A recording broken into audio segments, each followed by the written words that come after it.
Hi guys, good morning. As you can see, I'm getting ready. It's like 6 a.m. in the morning because today we have to go to the Assemblée Nationale after the match yesterday. The match was so powerful. We had a lot of support from people who we didn't even expect to come yesterday, came and joined us. The number was so much, and we appreciate that. We appreciate people who chip in to bring our message out there, and it was really powerful yesterday. As you can tell from my voice, I have screamed a lot yesterday. I was saying a lot of things, and it was very beautiful and things. It was a very beautiful thing to do, and it was nice. It was like therapy for us because we were expressing what we feel as women and stuff. It was beautiful. It was powerful. At that moment, I felt like I was in an entirely different planet. I screamed my lungs out.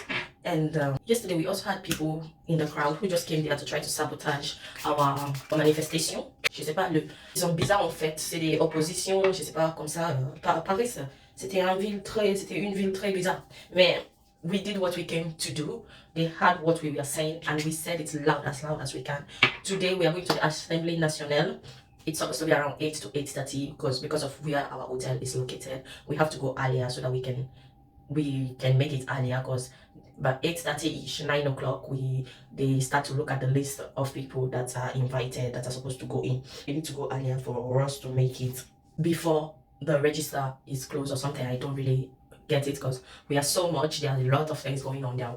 We had fun after the manifestation. On mange un petit peu, on juste discuter et tout. C'était une expérience incroyable. And I just want to say we appreciate you guys. We are here. We are courageous. We are beautiful women.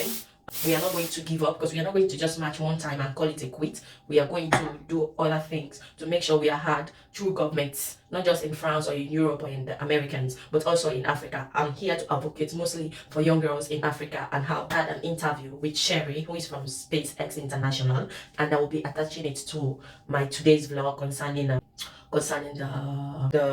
Assemblée Nationale event, where we are going to present why it's important for politicians in power to look into trafficking, kidnapping, and forced prostitution. So bad, but that's the real truth about how the world is going and where we are going to, whether you like it or not. Even if you're a young girl on the street, being on your own, dressing just to feel nice, there is always a man that thinks that you dress because of him and he wants to have you in any type of ways. Women are not just safe, whether it's through prostitution, normal day life, or through workplace or whatsoever. There are a lot of sexual harassment going on when it comes to women. There's a lot of domestic violence when it comes to women and children. Today we are going to the Assemblée Nationale to present our case and give a debate, like talk about why we should be looking into things like this all over Europe, Africa, United States, all over the world in general, because it's very important for us to do this, because there are a lot of human rights organizations, but it's not like they are doing their job, but we need to do more. We need to put more emphasis, more effort on topics that are really affecting women. We don't need to suck up all these things because we are women. Yesterday I felt really powerful. I felt something very, very powerful in me, and I was screaming. I almost, like, at the end of the match, the manifestation qu'ils ont fait hier, il manque un peu en fait. J'ai pleuré parce que I almost wanted to cry because I had a lot of strong emotion inside of me that I really let out when we were chanting concerning prostitution, concerning clients being the ones funding prostitution, concerning everything, concerning trafficking, domestic violence, rape, everything. We talked about it yesterday on the match, including the girls, the women and girls that were in the Epstein file. We talked about it yesterday. So we talked about a lot of women that have gone through things like this and didn't survive: violence, sexual harassment, forced prostitution, and so forth, rape, and so forth and so on. And it was really amazing to do this with strong and powerful women that was there yesterday. I'm really, really happy to be there yesterday, and today I'm also going to, as we are speaking right now, I'm coming to get dressed and go downstairs, have my breakfast, so I can leave around 7:30ish.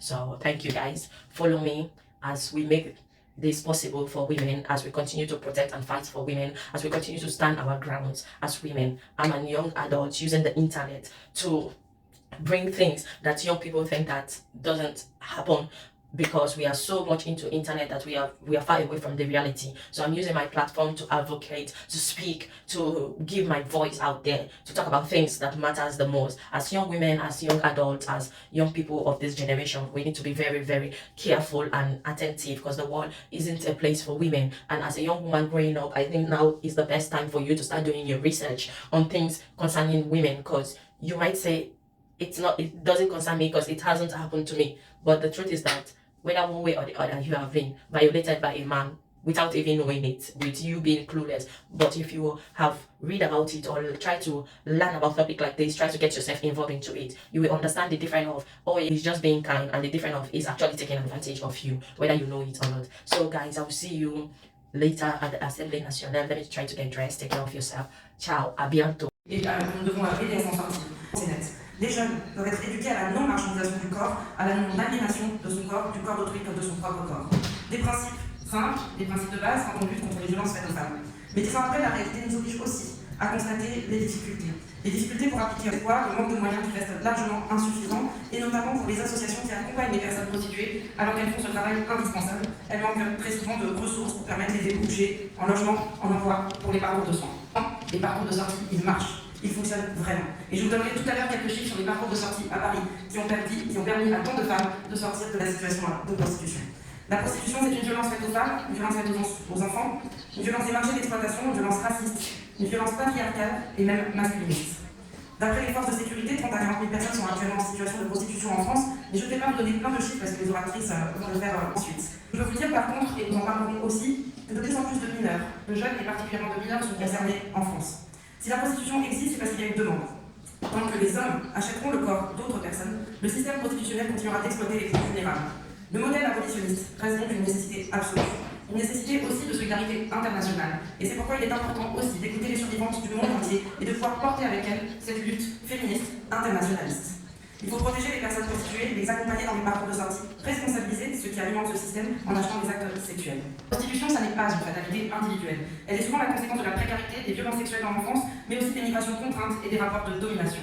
Les femmes et les filles qui sont confrontées à des formes multiples et croisées de discrimination, d'inégalité, de violence sont les plus susceptibles d'entrer dans la prostitution et donc d'être exposées à ces violences extrêmes.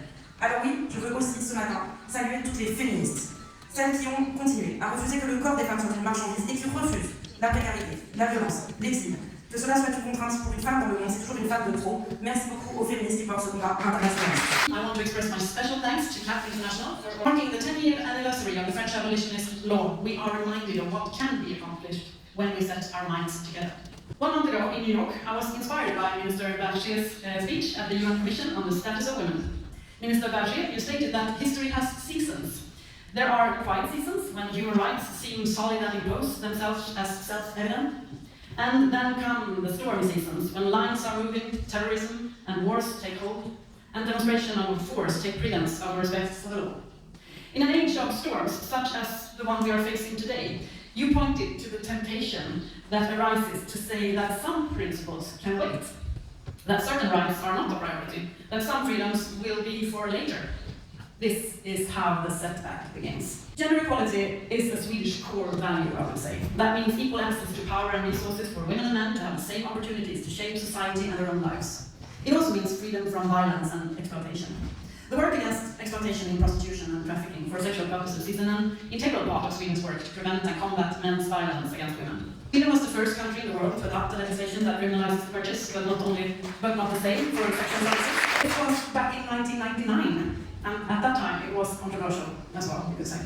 The aim of the Swedish legislation was to reduce the demand for sexual services, equalize the power balance between men and women, and lessen the exploitation of the individual. The legislation evolved from a comprehensive gender equality approach to address violence against women, as men make up the vast majority of buyers of sexual services and users of victims. It is also the case that most persons exploited in prostitution. The purpose of the legislation is also to encourage individuals exploited in prostitution to seek help to exit their situation. Originally, there were fears that the ban would drive prostitution underground, making it harder to reach out to persons in vulnerable situations. These fears have not been realized. According to a Swedish evaluation, persons who have left prostitution were consistently positive to the ban and argued that it had strengthened their position. The evaluation also showed that the criminalization has reduced the demand and deterred trafficking in human beings, as well as the establishment of organized trafficking networks in Sweden. The police and the social services in Sweden report that the legislation is an important tool for outreach to people exploited in prostitution.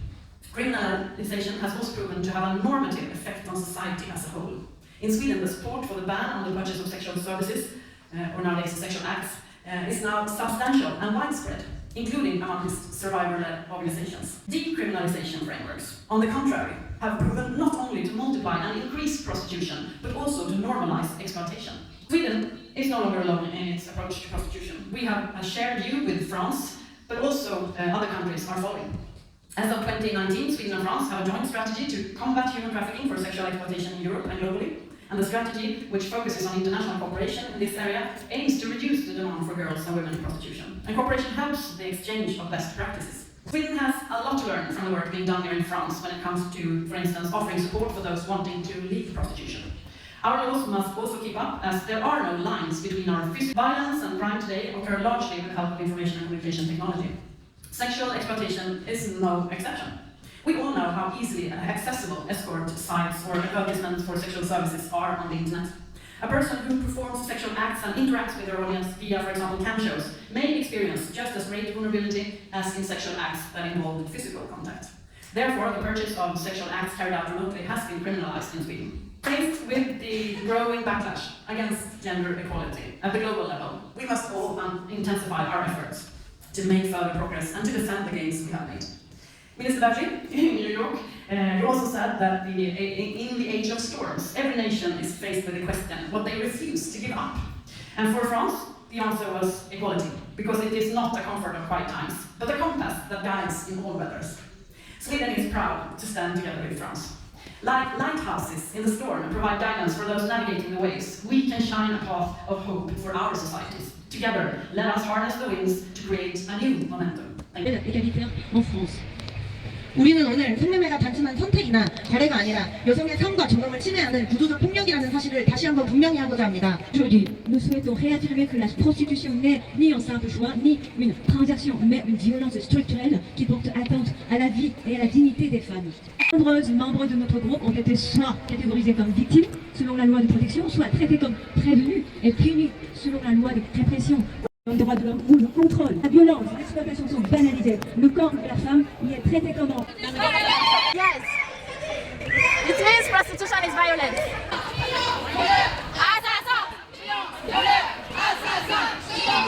Avec des centaines du monde entier. Vers tous les pays du monde.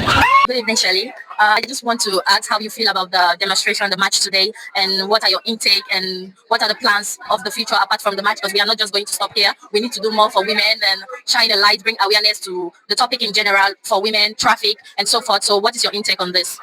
Oh, I thought the march today was fabulous. It was so good. I've been doing these marches for a number of years. I think the first march that I went to was in Germany, and I can't remember how many years ago. It was small. And then the second one was a little larger. Today, it was huge. And I think it was fabulous. I think the energy and for meeting all of you, the younger survivors, some of us who are older, we could count the number of survivor women we knew. And it was a small amount. And the people that came before me kind of paved the way. But now, to meet you, to meet so many younger survivors speaking out, we need this, doing what you're doing. And that's why we have to keep that momentum going after today. So I think like what you do with YouTube, what you do about social media, it's hard. I'm not a social media person, but it has such value. So you got to keep your voice going. And I found you especially inspiring for the knowledge you have, because you are the expert in your life and where you come from and the experience you had. And that's what we need to like get out there. And I think too, we need to do this also collectively as survivors, because the power of all of us is even stronger. That's the thing. And with a Survivor Global Network, we can come together. We can bring all our voices together. And that's even more powerful. I think we're going to get there. One day, maybe not in my lifetime, but one day. I also think so too. I think we are doing a lot of progress when it comes to things like this. But I want you to like explain to us a little bit for the viewers who doesn't understand what Space International is, and what are their main goals for women and stuff like that around the world, what they do and stuff. I think I might have missed your last question, but I'm going to say Space International is trying to create a survivor movement. And we're small right now, but we want to grow. We want all abolitionists, feminists, especially women, coming together to create this network. And we can strategize as survivors, because I think like your voice, all our voices, We are the truth tellers. We need to be in these leadership roles. Space International, its purpose is to empower the voices of those most impacted, especially those most impacted, and especially in places where women voices have not been heard, in cultures and countries that are not able sometimes to speak out. Our focus is on that. So we hope to grow, get the other people involved. Yes, like yourself. Yes. My last question is, you coming together with Movement Doni and CAF International, what are your intake like? How do you see it going for future plans and stuff like that? What are your intake on the topic in general? You coming together with like Movement Doni, La Vie en Rouge, and CAF International. Well, this is what we need to do, right? We as survivors to work with our allies. And CAF being an international organization, Movement Doni, I think is sort of from what I've kind of heard, and I always feel like you are sort of a model program for exiting out, and because we have to make sure we have pathways out of this, right? And I feel like it also that in a place that empowers survivors, and I feel like that is so important. So we need to be banded together, because that's the way we're going to change this. And I think in all parts of the world, we're going to get there one day. I would like to say thank you very much for your time, your effort, and everything. We really appreciate you here, and you are an amazing person. You are a strong woman that most of us here in this room are inspired to be someone like you in the future. And I hope we continue to see more women like you speaking out and being in the front face of protesting for women, for their rights and so forth, and for the abolition of prostitution all over the world, not just in France or USA. Thank you very much. Well, I want to say thank you to you. Actually, you inspire me. Let's your energy, and it is for us older women. You're very inspiring. You really are. Thank you. Thank you very much. Thanks. Have a nice